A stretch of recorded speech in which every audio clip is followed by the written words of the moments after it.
Ja näinhän se Ruutonen sitten lähtee heilähtelemaan. Numerolla 10 Grant Ruutulipulle veti tätä porukkaa.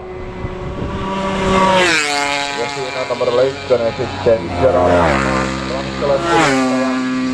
Ja sitten sieltä pitäisi tulla pari kaveria vähän kovempaa. Elikkä sieltä tulee 7 Buu-Granaat pistelee menemään ja sitten odotetaan vihreitä ja punavalkoista ja silloin tullaan todella kovaa. Tässä kumminkin numerolla 11 Victoria Mondani, Moto Satonillaan, 500 sellainen. Ja seuraavaksi sitten katsotaan otetaanko me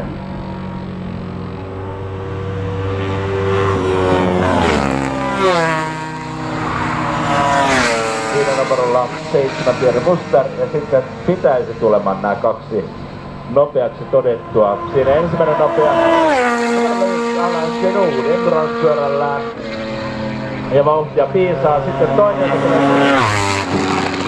on elikkä siellä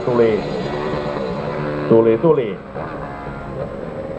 numerolla 12 Piero Pieri, italialaiskuljettaja Ducati Desmo Tedeschi GP Tonnisella ja sitä vauhtia riitti. Eli tuossa äsken todettiin, että